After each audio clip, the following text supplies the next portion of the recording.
Welcome back to The Explainer. Today we're looking at a massive industry breakthrough that is just completely rewriting the rules of circuit board design. Now, if you've been designing or working with standard HDI PCBs, you already know the incredible things we can do with miniaturization. But what we're about to look at today, it isn't just an incremental update. This is the next level up. We are crossing into completely new territory here. 0.025 millimeters. Just one single mil. I want you to let that sink in for a second because that number is exactly where the electronics industry is heading right now. We're stepping out of the realm of standard high-density interconnects and dropping straight down into the microscopic world of Ultra-HDI. Okay, let's dive into this. Here is our roadmap for today. 1. Where standard HDI stops. 2. The Ultra-HDI leap. 3. The any-layer breakthrough. 4. The manufacturing tightrope. 5. The electrical payoff. And finally, 6. Driving the future. All right, Section 1. Where standard HDI stops. To set our baseline, let's look at IPC 2226 standard HDI. This has really been the workhorse of our modern world, right? We're talking microvias with finished diameters sitting between 0.08 and 0.15 millimeters. Trace widths and spacing usually hover around 0.075 to 0.1 millimeters, and you can scale the layer count easily from 4 all the way up to 30 or more. This is the incredibly reliable tech that has powered our smartphones, our IoT devices, and automotive sensors for years now. It's incredibly dense, or at least we thought it was. Because here is where the floor completely drops out. Standard HDI operates very comfortably in the tenths of a millimeter.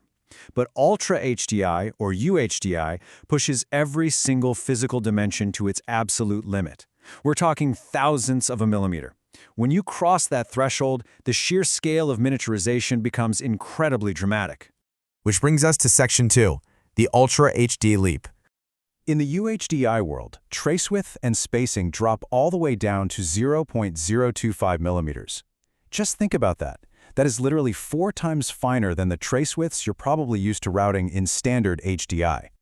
And the microvias, they shrink right along with them, down to 0.025 millimeters as well. Now, because we are working at such an insanely microscopic scale here, these tiny vias actually have to be copper-filled just to maintain basic structural stability. So as our traces and vias get that much smaller, the layers themselves have to get thinner too. The dielectric layers in a UHDI board shrink down to an incredibly thin 0.03 millimeters. That's just 1.2 mils.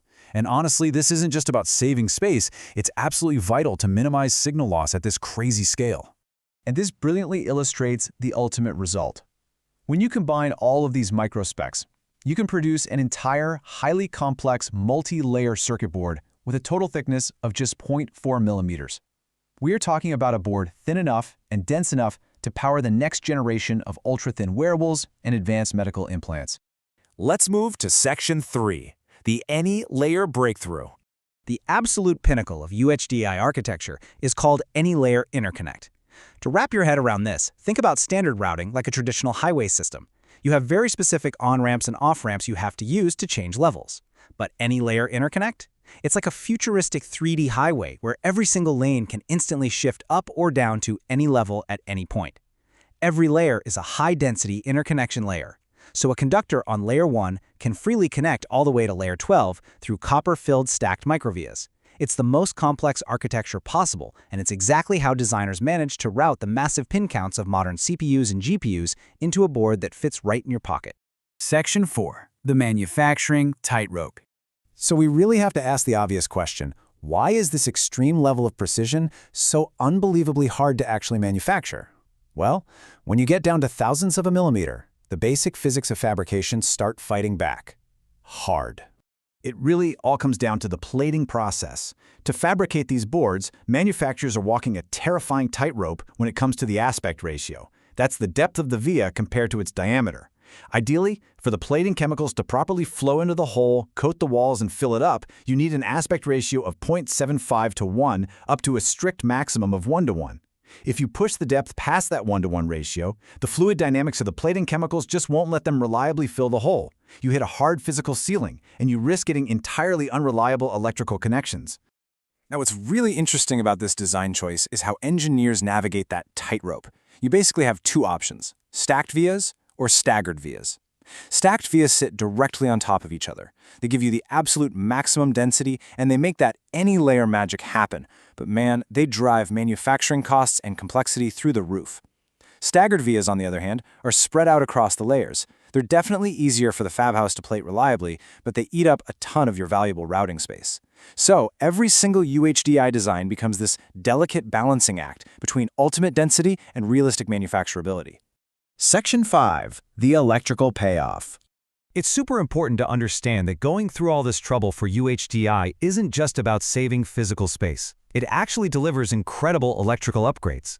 Because the connection paths are drastically shorter, and we can maintain better ground plane integrity, RF and EMI performance completely skyrockets. Plus, those microscopic vias significantly reduce parasitic capacitance, which is absolutely vital for high-speed signaling. And since we're using microvias instead of traditional through-holes, we completely eliminate those physical stubs that hang off traces and cause signal reflections. For high-speed and AI-adjacent signaling, UHDI isn't just a nice-to-have, it's practically a requirement to keep your signal clean. Finally, Section 6. Driving the future. Why are fabrication houses racing so hard to master this right now? Because major industry trends are all converging at once. 5G infrastructure, massively data-heavy AI hardware, and the endless demand for smaller consumer devices are forcing the issue. But the real catalyst here is the silicone itself. As BGA components get impossibly dense, with pad pitches shrinking below 0.5 millimeters, standard via and pad techniques literally just stop working. There is no physical room left. To route the escape paths off these dense chip packages, microvia and pad using UHDI is completely mandatory. Which leaves us with a pretty massive question looking forward. As the silicon industry relentlessly pushes BGA pitches well past 0.4 millimeters, components are only going to keep getting denser. And we've just seen how hard the physics push back at the thousandths of a millimeter scale. So where will the physical limits of Ultra-HDI finally top out? It's a genuinely fascinating engineering puzzle, and honestly, watching the industry solve it is going to be an incredible ride. Thanks for joining me for this explainer, and I'll catch you in the next one.